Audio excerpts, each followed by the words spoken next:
L'architecture est le reflet du modèle économique. L'architecture, en fait, va être déterminée soit pour vous faire rester le plus longtemps possible si vous êtes dans un modèle d'économie de l'attention, pour créer de la polarité, pour que les gens un petit peu se mettent les uns sur les autres, etc. Bonjour Jean Catan. Bonjour. Vous êtes secrétaire général du Conseil national du numérique. Vous êtes également co-auteur d'un livre dont on a déjà parlé sur Monde Numérique, qui s'appelle « Nous sommes les réseaux sociaux », coécrit avec Serge Abitboul. Et puis, surtout ce dont on va parler là tout de suite, vous co-signez une tribune sur le site The Conversation, une tribune intitulée « Et si les réseaux sociaux devenaient une chance pour nos démocraties ?» Avant ça, Jean Catan, est-ce que vous pouvez nous rappeler un petit peu ce que c'est que le Conseil national du numérique ? Oui, bien sûr, avec grand plaisir. Le Conseil national du numérique est une instance consultative indépendante qui a été créée il y a maintenant 12 ans et qui a eu des rôles différents tout au long de son histoire. D'abord pour accompagner en fait cette transition du monde économique vers le numérique, ensuite accompagner le gouvernement dans cette réflexion réglementaire qui a été portée pendant de nombreuses années depuis la France, et enfin aussi porter une régulation et une vision, surtout une vision sociétale en fait de notre relation au numérique, et interroger en fait notre relation au numérique.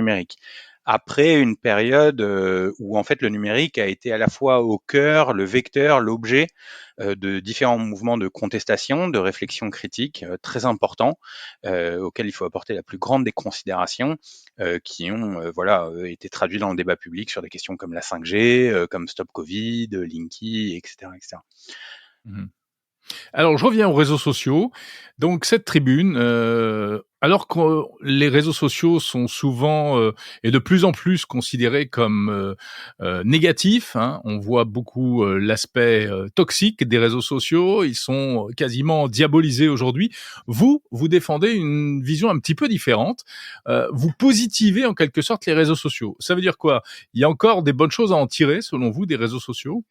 Alors en fait, tout dépend de quel modèle de réseau social on parle. Déjà, il faut revenir à cette idée qu'en fait, le principal des réseaux sociaux, c'est encore celui que nous tissons en tant qu'individus.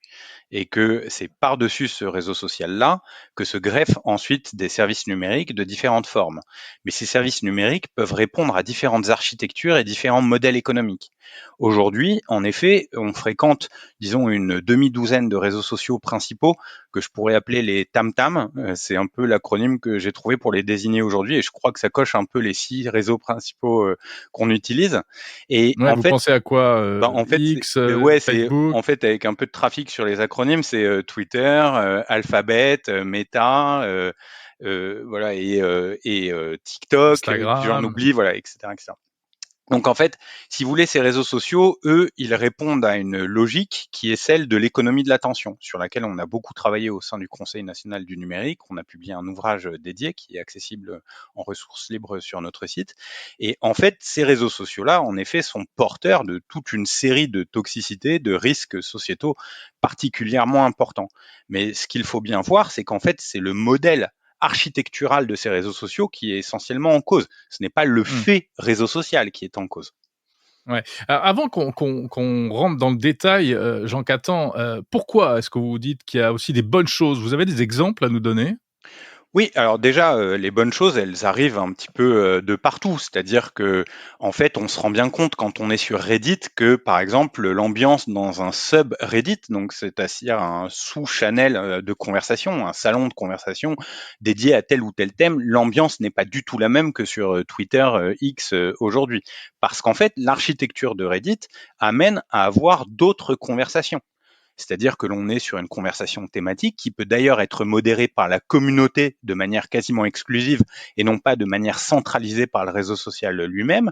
On voit la même dynamique apparaître sur Trust Café, qui est le réseau social de Jimmy Wales qui fait suite à WT Social notamment, et on voit en fait Mmh. proliférer Le créateur de Wikipédia, on le et rappelle au passage. exactement, et on voit proliférer en fait autour de la thématique du sujet réseaux sociaux énormément de réseaux différents. Et d'ailleurs, la France est pourvoyeuse de très nombreuses initiatives en la matière, il faut le rappeler. Et donc, En cela, on peut se dire que les réseaux sociaux ne sont pas un environnement figé.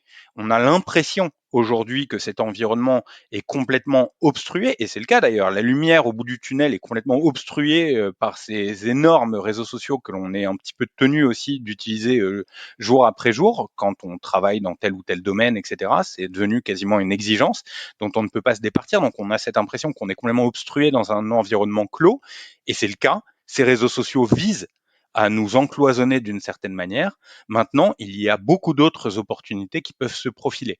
Et on vit en ce moment même, un moment particulièrement intéressant pour ça. On voit Blue Sky qui s'ouvre au public, on voit Mastodon qui en fait inspire des mastodons d'une autre nature comme le groupe Meta, etc., etc. Et je pense qu'on y Quel reviendra. Mais rapport entre Mastodon et Meta, hein, alors en fait, c'est que puisqu'on aujourd'hui, en donc parle? oui, Mastodon donc est un réseau social qui se dit fédéré et distribué, c'est-à-dire que vous comme moi, on peut créer notre instance, héberger en fait une partie de ce réseau social, on va dire très simplement qu'est Mastodon. Les gens peuvent s'y inscrire et communiquer avec d'autres instances créées par d'autres personnes. Pour relier entre elles toutes ces instances, il vous faut un protocole. Ce protocole, c'est le protocole qui s'appelle ActivityPub, qui a été initié en fait au sein du World Wide Web Consortium, le W3C, donc qui est un protocole ouvert, international, libre, dont les travaux ont commencé juste après l'affaire Snowden, en se disant en fait il faut une autre architecture de communication sociale sur Internet. Et donc ils mettent en place ce protocole de communication qui permet d'avoir des réseaux sociaux distribués, et donc dont Mastodon est aujourd'hui l'étendard. Maintenant, ce que l'on observe, c'est que le groupe Meta, en fait, s'est mis lui aussi à utiliser ActivityPub pour assurer une forme d'interopérabilité entre, d'une part, donc Thread, son nouveau réseau social Twitter-like en gros, et Instagram. Ce qui fait qu'aujourd'hui, vous avez une interpénétration entre les deux réseaux. Mais l'objectif est potentiellement demain d'avoir une interconnexion en fait entre les réseaux du groupe Meta et Mastodon.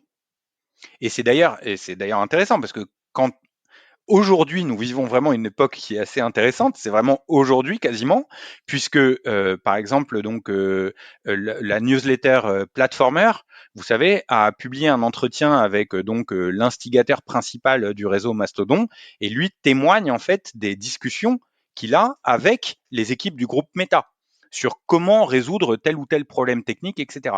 Donc on voit qu'en fait on a une conversion d'entités absolument gigantesques comme le groupe Meta à une autre forme d'interaction sociale. Qu'est-ce qui se joue là en fait? C'est que potentiellement, mais il faut être lucide et c'est pas forcément l'avenir qui nous arrivera tout de suite, et c'est pas forcément ça non plus que Facebook a en tête.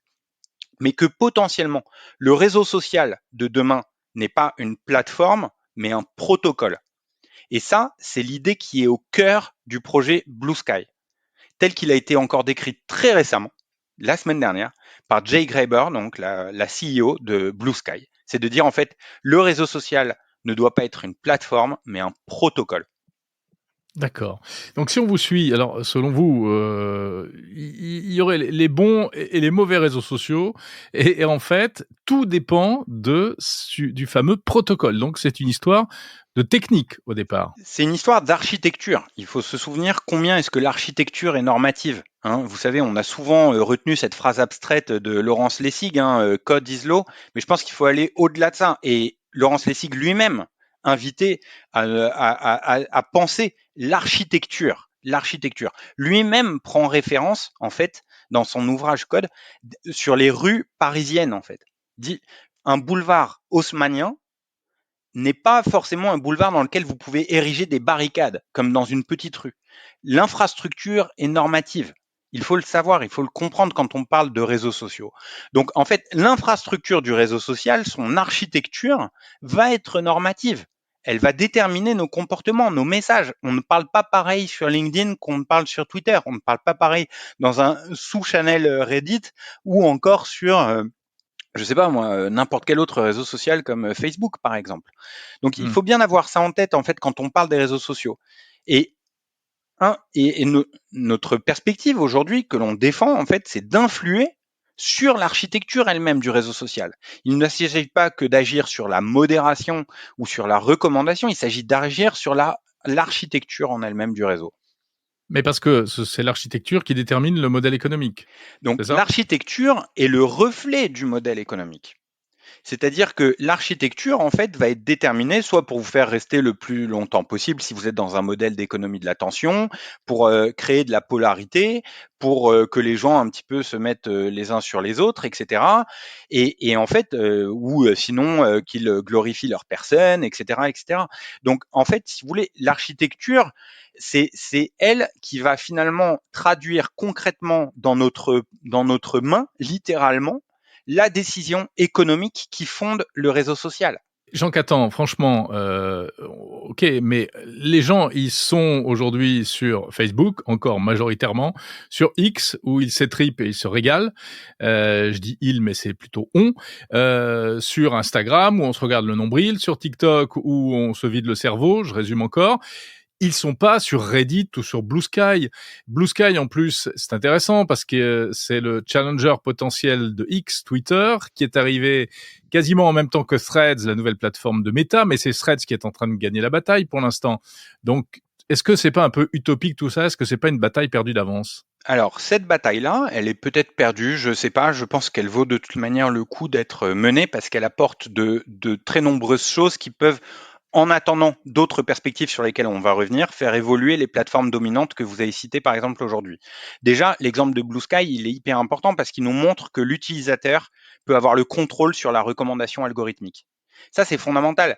Là où on nous disait en fait hier qu'un réseau social égale une recommandation algorithmique, Blue Sky vient montrer que techniquement, en fait, ce n'est absolument pas quelque chose qui est intrinsèquement lié.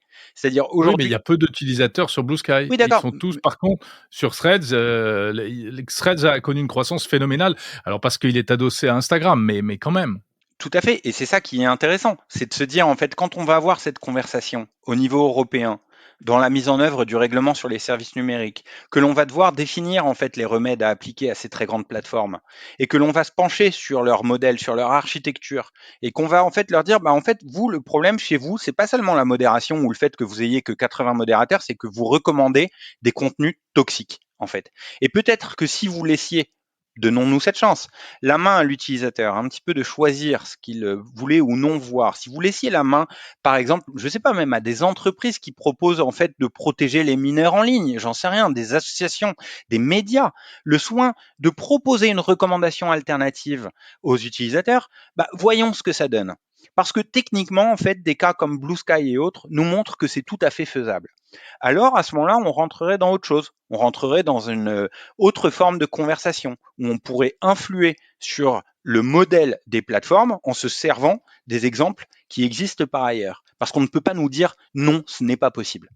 Et est-ce qu'on pourrait en faire des entreprises florissantes comme le sont aujourd'hui les plateformes en question, les plateformes les plus connues? Et est-ce que, à l'inverse, ces plateformes-là se laisseront détrôner sans bouger?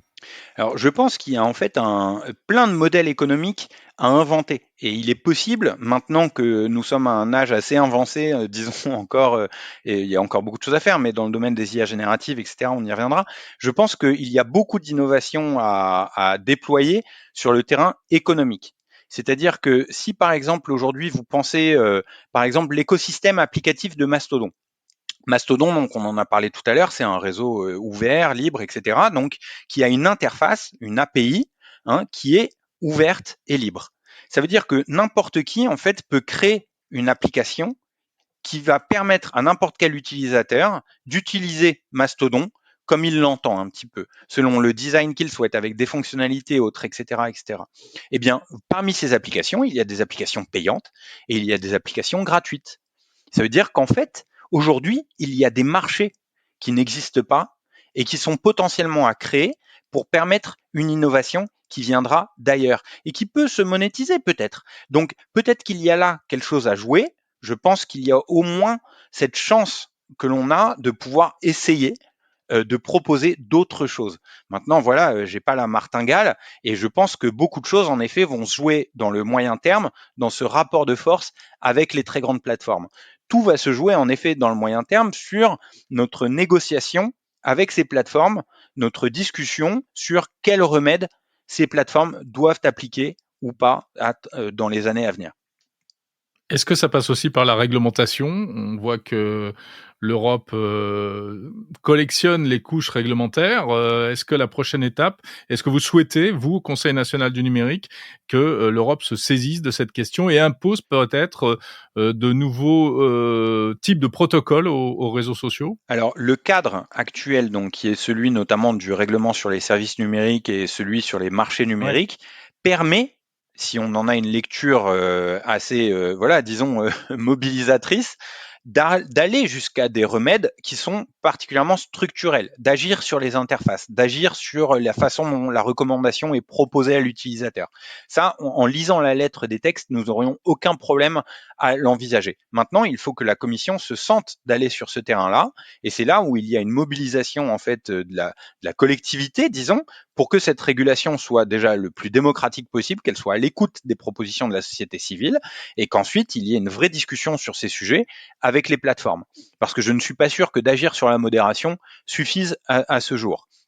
Maintenant, donc au Conseil national du numérique, ce que l'on a publié récemment comme position, et dans une note donc qui fait suite à une audition par Joël Toledano et Anna Lambert, donc dans le cadre des États généraux de l'information et qui est elle aussi disponible sur le site, ce n'est pas nécessairement de penser un nouveau cadre de régulation après 5 années qui ont été particulièrement riches en la matière, mais au moins de poser les bases d'une compréhension économique qui nous permettent de penser en fait l'ouverture des réseaux sociaux sur des innovations tierces. C'est-à-dire comment est-ce que d'autres personnes vont pouvoir apporter des solutions qui vont contredire potentiellement le modèle économique de l'économie de l'attention sur la base des réseaux sociaux pris en tant qu'infrastructure. Donc ça veut dire ouvrir les réseaux sociaux, mais pour cela, en fait, il faut avoir une connaissance fine des relations économiques entre acteurs. Qui doit de l'argent à qui et qui a accès à quoi pour combien, en gros. C'est un peu ça la question. Et là-dessus, il faut vraiment nous pencher, il faut réunir toutes les forces en Europe pour cela. Et bah voilà, ensuite avancer avec les données que nous récolterons. Et je pense que cette dynamique, en effet, qui est défendue donc dans cette note par Joël Toledano et Anna Lambert, est particulièrement importante à l'heure de l'IA générative. Justement, l'IA générative, comment est-ce qu'elle s'insère là-dedans? Est-ce que, c'est l'une des clés de l'équation? Alors, l'IA générative est potentiellement une clé primordiale de cette équation. Potentiellement, demain, vous n'accédez pas au réseau social via une appli de réseau social ou le portail d'un réseau social, vous accédez au contenu du réseau social par le biais d'un agent conversationnel. C'est-à-dire que potentiellement demain, mais avec plein de conditions sur lesquelles on pourra revenir, mais qu'on a déjà commencé à développer, en fait, demain, vous accédez potentiellement aux réseaux sociaux grâce à l'interface que vous offre un chat GPT, un copilote de chez Microsoft, un Gemini, un autre agent conversationnel libre de votre choix, etc., ou un Perplexity. C'est-à-dire que vous renversez complètement la relation au réseau social. Aujourd'hui, c'est vous qui allez sur le réseau social et c'est le réseau social qui vous propose des contenus selon son algorithme, des contenus qui sont infinis. Demain, ce que l'on peut envisager est que à travers l'agent conversationnel, vous interrogiez en fait le réseau social en disant bah voilà amène-moi par exemple tout ce qui a été dit sur tel ou tel sujet ces dernières 24 heures dans un langage naturel. Vous pouvez, par exemple, dire à votre agent conversationnel, voilà, je suis une personne âgée de 15 ans, je n'aime pas la violence, ou un parent d'ailleurs d'un mineur de 15 ans, et dire en fait, voilà, mon enfant va accéder aux réseaux sociaux par ton intermédiaire, toi, agent conversationnel, il ne doit pas voir ci, il ne doit pas voir ça, enfin bref, tu comprends ce qu'un enfant de 15 ans ne doit pas voir. Et donc là, vous avez un accès au contenu du réseau social, acheminé par le biais de protocoles, pourquoi pas comme ceux évoqués précédemment. Et donc, vous avez une toute autre forme d'expérience du réseau social. C'est-à-dire que le réseau social, en fait, vous est amené par le biais de cet agent conversationnel. Mais la première des conditions, et il y en a plein d'autres, et c'est pas forcément un avenir qui est particulièrement souhaitable en tant que tel, d'accord? Je suis pas en train de faire du prosélytisme de la sorte.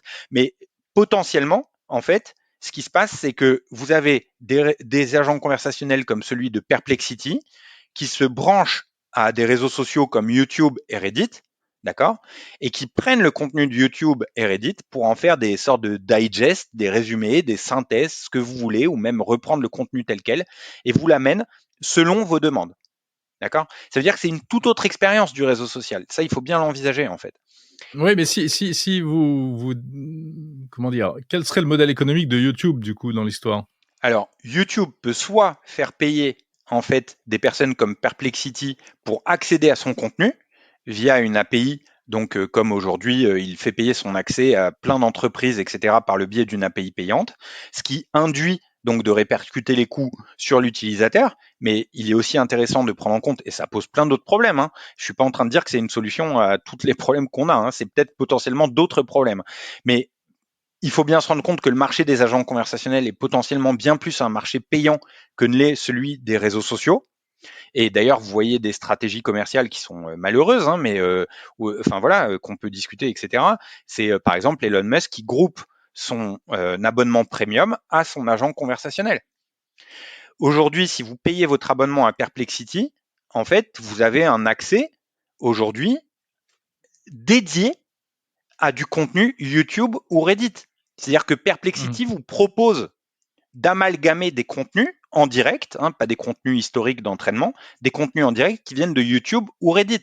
C'est-à-dire que c'est déjà du Mmh. présent en fait aujourd'hui. C'est-à-dire que demain, l'interface par laquelle vous interagissez avec les autres, c'est potentiellement votre agent conversationnel. Et ça, le truc, c'est que on peut se dire, c'est une vision un petit peu en l'air, etc. Le truc, c'est que c'est pas loin de ce qu'ont écrit des personnes qui travaillent chez OpenAI dans un papier qui est sorti en décembre dernier. C'est très très proche de la vision qui est défendue par un Bill Gates dans une note de son blog qui a été parue en novembre. En gros, il y a beaucoup de gens qui pensent à ça. Et le fait que Perplexity le permette déjà, en fait, nous laisse penser que l'on va vers un autre modèle d'architecture en fait de réseau social. Un protocole au milieu, d'accord, des tuyaux, ok, idiots, comme on dit dans les télécoms, dump pipes, avec à chaque bout des agents conversationnels qui font l'interface. Et du coup, qu'est-ce que ça change? Parce que c'est fondamental en fait comme changement. Ça veut dire que la modération et la recommandation n'ont plus lieu sur le réseau lui-même de manière centralisée, ne sont plus à la main de la plateforme, ils sont à la main de l'utilisateur. C'est vous qui modérez le contenu comme vous l'entendez. C'est vous qui recommandez le contenu pour vous-même comme vous l'entendez. Ou avec l'aide de plein d'autres services ou de gens qui vous proposent des agents conversationnels, des protocoles, etc., etc. Est-ce qu'on n'est pas dans ce que vous décrivez, dans une espèce de monde parfait comme, on l'a évoqué déjà avec le logiciel libre? Quelle est la part, d'utopie et la part de réalité dans tout ça? Alors, le truc, c'est que précisément, là, on n'est pas dans le genre de développement porté par le logiciel libre. On est dans le genre de développement porté par les big tech d'aujourd'hui. Et c'est pour ça qu'il faut y prêter la plus grande attention.